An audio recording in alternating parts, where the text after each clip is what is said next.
Mrs. Calloway had kept Ardmore for 23 years, and in all of that time she had never heard the house quite so quiet as it became after Mrs. Morrow died. It was not the quiet of peace.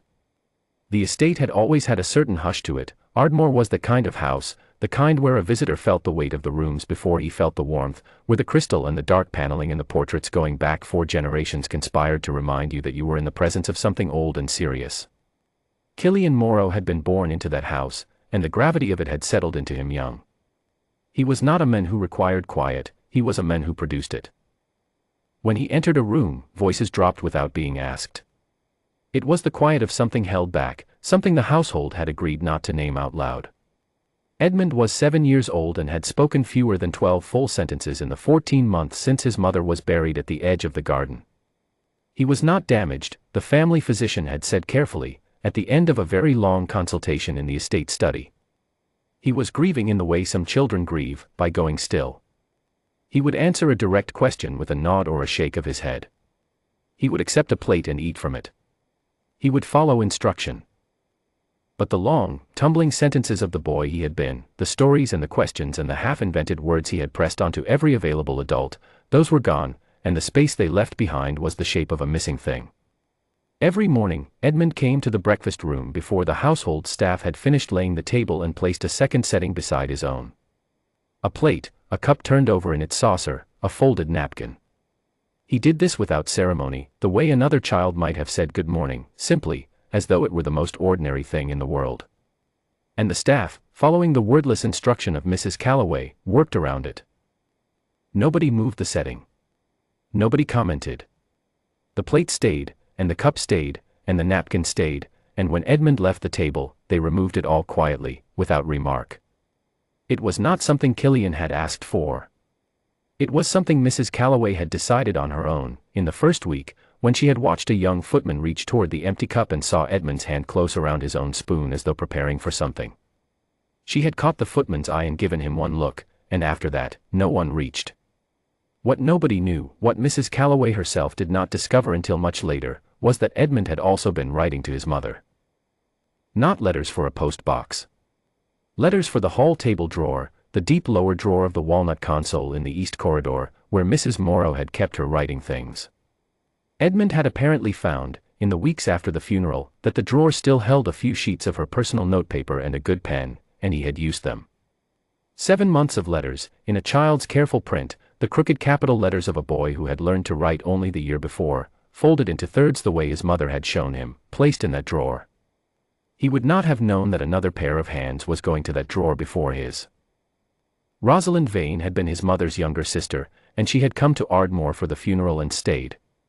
There was, in fairness, a reasonable explanation for her presence. Edmund needed a woman's steadiness, the family solicitor had murmured, and Rosalind had given up her London flat and settled into the blue guest room with an air of noble sacrifice that persuaded most of the people who met her.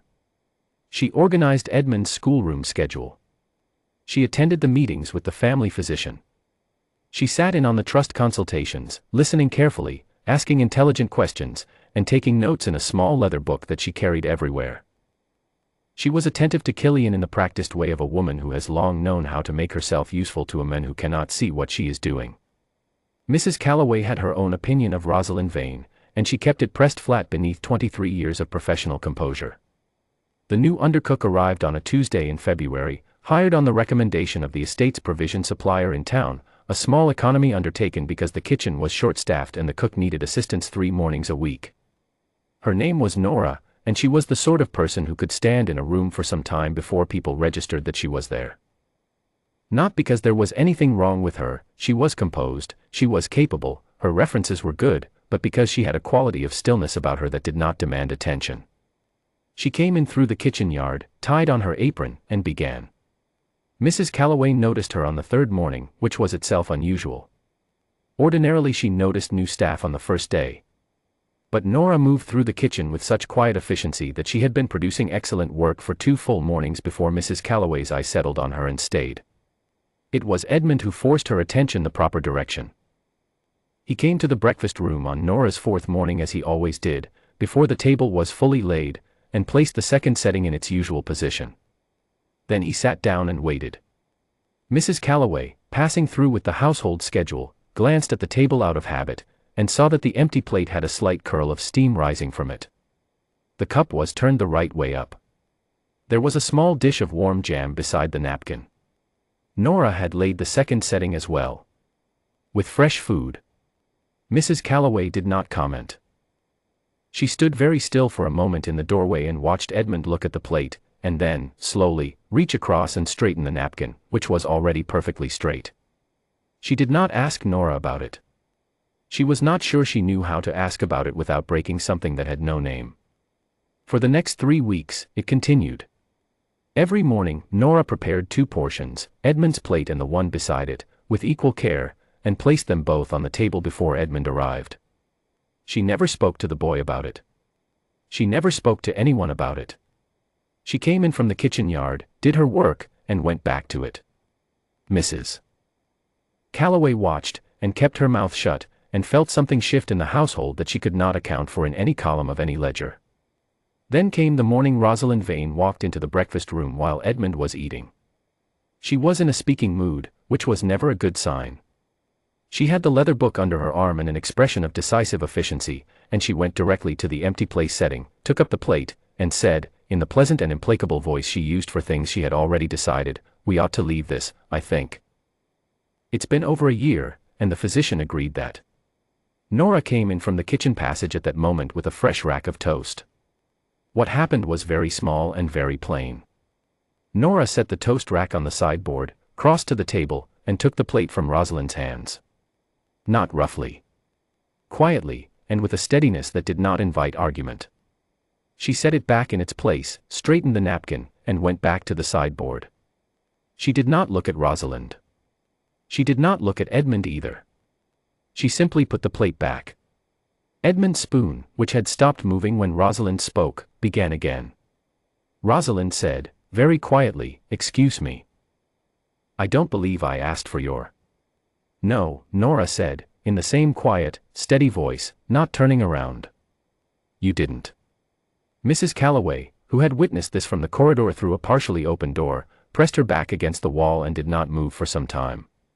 She had worked for powerful people all her adult life, and she had learned to distinguish between courage and recklessness.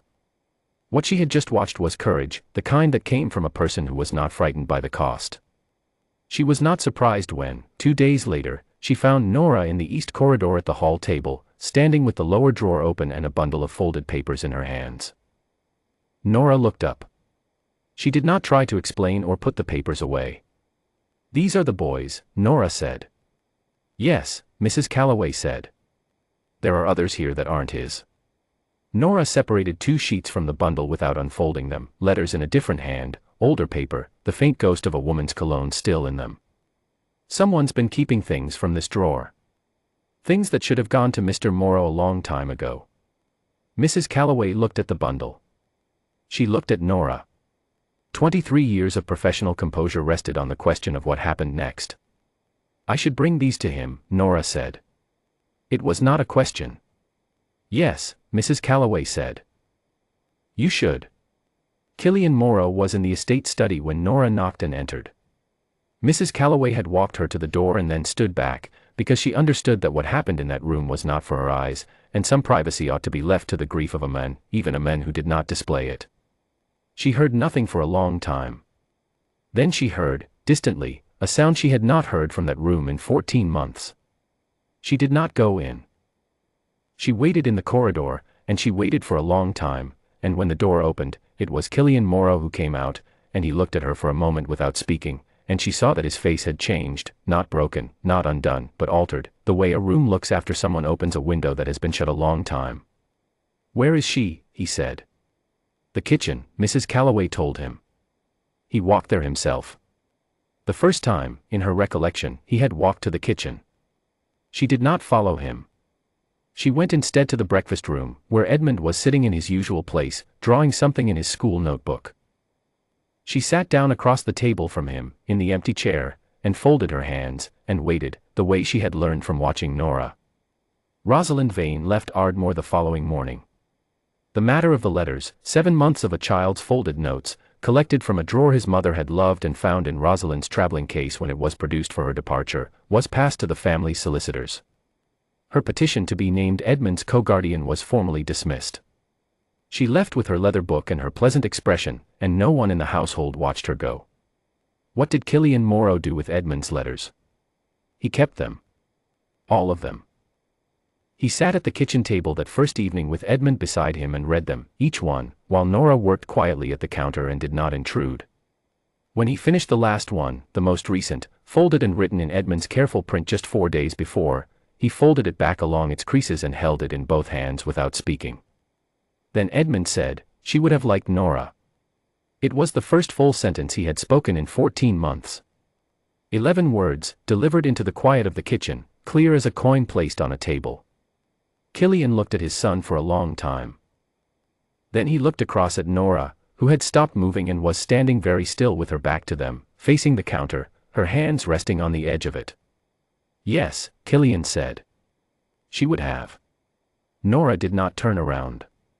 But Mrs. Calloway, who was standing in the passage doorway, and who should not have been there at all, saw her shoulders drop, slowly, as though she had been carrying something heavy for a very long time and had just been told she could set it down. In the weeks that followed, certain things changed at Ardmore, and certain things stayed the same. Edmund's place setting stayed too, as it always had. But there was a small framed picture on the wall beside his chair now, a drawing in a child's hand, a woman in a garden, labeled in careful print, "Mama." It had come from one of the letters. Killian had it framed himself, and Edmund had looked at it for a while and said, "That's good." 2 words, offered freely. Mrs. Calloway, clearing the table, had to go to the kitchen passage for a moment before coming back. Nora was given a permanent position, not undercook, though she continued to cook because she liked it, but Edmund's companion in the mornings, reading to him, walking the grounds with him, sitting across the empty chair from him in a way that neither replaced what was there nor pretended it was not. A slow thing happened after that. Not a sudden thing, but the kind that begins when one person sees another clearly, and the other person, who has not been seen in a long time, allows it. Mrs. Calloway observed from the careful distance of her 23 years. She had watched powerful men give many things, titles, money, authority. She had watched Killian Morrow give people the weight of his regard, which was itself considerable. But she had never seen him give anyone the thing he gave Nora, the kitchen door, standing open, the breakfast room in the evening, the two of them sitting with Edmund between them while he drew in his notebook and the feared man of Ardmore asked a quiet woman how her day had gone, and listened, the way a man listens when the answer matters to him. On a morning in late spring, with the window open and Edmund's voice carrying clearly across the kitchen yard, a sentence, then another, then a laugh she had not heard from him in over a year, she thought that the one thing power could not buy was exactly this, to be truly known, and to allow someone, at last, to stay.